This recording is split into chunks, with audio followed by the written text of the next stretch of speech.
My question was to the city of London in particular, with the I'm sure everyone knows about it, with the banks and the stock exchange. It's quite often perceived that they can control government legislation and also impose VAT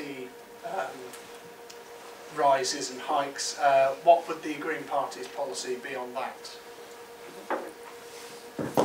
City of London. You've got one of my pet topics, and I'm looking at the clock and thinking I can't really do my full extent of pet topic.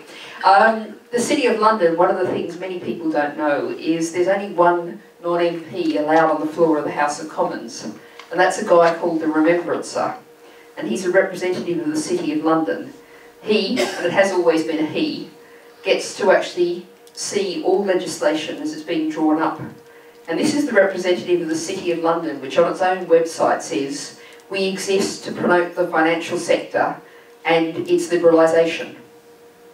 It exists to remove restrictions from the financial sector. It exists to promote the financial sector. And it has privileged access to legislation that no other organisation or group have. The farmers don't have that, the manufacturers don't have that, the nurses don't have that, only the city does. So this isn't the be-all and end of it, but a really good place to start would be to throw the Remembrancer out of the House of Commons. And Caroline and I have actually done some work on this, and we've discovered that with Britain's lovely unwritten constitution, the Speaker of the Commons actually has the right to throw the Remembrancer out. He's been there for a few centuries through a historical accident. So we actually wrote to John Bercow and asked him to throw the Speaker out. Unfortunately, he said no, but we're going to continue to work on it.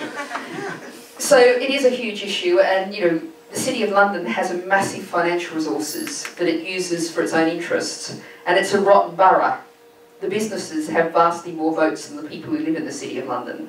If we could abolish that, give the actual residents a right to choose which borough they want to go in with, take that money and use it for the common good. You might want to use it on social housing, genuinely affordable housing like we were talking about earlier.